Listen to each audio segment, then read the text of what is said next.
Hello students, हम लोग example number 8 करने जा रहे हैं। 4.3 से एक्सरसाइज 4.3 से रिलेटेड है ये। A pole has to be erected at a point on the boundary of a circular park of diameter 13 metre. एक सर्कुलर पार्क है जिसका डायमीटर 13 मीटर है। सर्कुलर पार्क है जिसका डायमीटर 13 मीटर है। In such a way that the difference on its diameter distance from two diametrically opposite fixed gate A and B on its diagram A and B on the boundary is 7 metre. 7 metre का difference है। दो gate है यहाँ पर, एक gate A है और एक गेट B है। तो B अगर हम यहाँ मानते हैं तो यहाँ B कर दीजिए और यहाँ पे C कर दीजिए, ठीक है। तो ये है A और B दो गेट है, A और B दो गेट है और C जो है ये पोल है। 7 metre it is possible to do so if yes at what distance from the two gates should be pole be erected। कह रहा कि एक सर्कुलर पार्क है जिसमें दो गेट बने हुए हैं, एक A गेट है एक B गेट है। एक पोल, किसी सर्कल पर कहीं एक बाउंड्री पर एक पोल खड़ा करना है। उस पोल से दोनों गेट का जो डिस्टेंस है उसका डिफरेंस 7 मीटर है।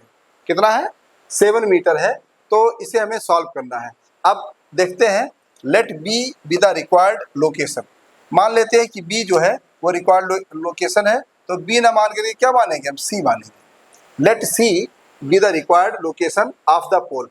पोल का जो लोकेशन है वो C. Let B C equal X metre. अब बी सी कितना है? ये एक्स मीटर है। बी सी को हमने मान लिया एक्स मीटर है। देन ए बी कितना हो जाएगा? अब ए बी जो लिखा हुआ है ये हो जाएगा ए सी। ए सी कितना हो जाएगा? एक्स प्लस 7 मीटर हो जाएगा। कितना हो जाएगा? X plus 7 metre. अब ये कैसे होगा ये समझना है। कह रहा दो गेट, जो पोल है, पोल से दोनों गेट का जो डिफरेंस है वो 7 है। दोनों गेट का डिफरेंस क्या है? 7 है। जरा देखो, बी सी मान लीजिए हमने x मान लिया और डिफरेंस कर रहे हैं इससे x प्लस 7 से। तो पहले बड़ा वाला वैल्यू लिखना पड़ेगा x प्लस 7 और दूसरा माइनस x कर दें। अगर हम इसे सॉल्व करें तो x कैंसिल हो जाएगा, डिफरेंस क्या आ गया? 7। यानी हमें ऐसा वैल्यू यहाँ पर लेना है जिसका डिफरेंस 7 आए, जिसका डिफरेंस 7 आए। तो हम कैसे क्या करें इसमें? तो हमने मान लिया कि एक जो गेट है, पहला जो गेट है, गेट से पोल के बीच का जो डिस्टेंस है वो x मीटर मान लिया। क्या मान लिया? x metre. तो दूसरे पोल से, मतलब पोल से दूसरे गेट का जो डिस्टेंस होगा वो x प्लस 7 होगा। क्यों होगा? क्योंकि इन दोनों का डिफरेंस 7 आना चाहिए, ठीक है। तो ये हमने x प्लस 7 मीटर मान लिया। अच्छा, डायमीटर 13 मीटर पहले से गिवन है।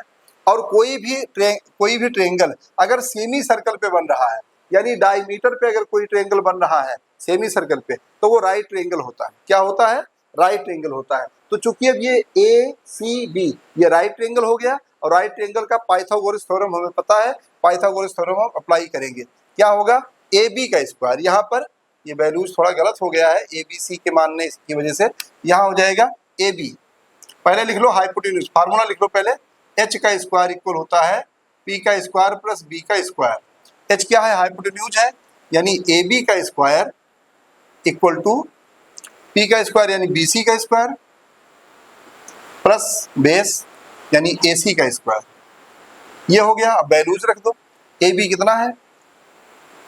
13 है, 13 का स्क्वायर। बी सी कितना है? एक्स है, एक्स का स्क्वायर प्लस बी सी ए सी कितना है? एक्स प्लस 7 है, यानी एक्स प्लस 7 का स्क्वायर। ये चीज हो गया।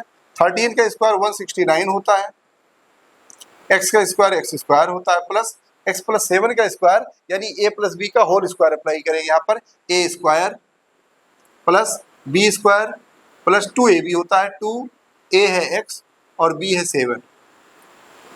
यहाँ पर एक बार और समझ लीजिए, a प्लस बी का होल स्क्वायर है A square plus B square plus 2ab। ये हो गया। इसको सॉल्व कर लेते हैं हम लोग। 169 इक्वल टू एक्स स्क्वायर और एक्स स्क्वायर मिला के 2x स्क्वायर हो जाएगा। 7 का स्क्वायर 49 और ये 7 टू जा 14x। अब हम क्या करेंगे, इसको इंटरचेंज कर देंगे, ये इधर ले आएंगे, उस तरफ ले जाएंगे। 2x स्क्वायर प्लस, पहले इसको लिख लो 14x प्लस 49 इक्वल टू 169। ये 169 अब इस तरफ आएगा, तो 2x स्क्वायर प्लस 14x, ये इस तरफ आएगा तो 49 माइनस 169 हो जाएगा। तो इक्वेशन बनेगा 2x square plus 14x minus 120।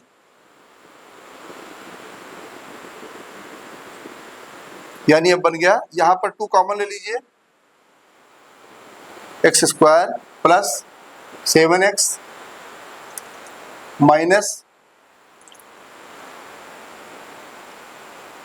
60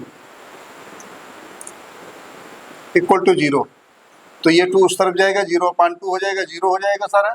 x square plus 7x minus 60 equal to 0 हो गया, क्योंकि ये 2/0 हो जाएगा, सब 0 हो जाएंगे। अब इसको हमें मिड स्प्लिटिंग से सॉल्व करना है, तो इसको हम इस तरीके से मैनेज करेंगे। फर्स्ट और लास्ट टर्म का मल्टीप्लाई 60 होगा, और यहाँ पर माइनस करने पर 7x आना चाहिए। तो हम करेंगे 12 माइनस 5, 7 आ जाएगा, 12x माइनस 5x।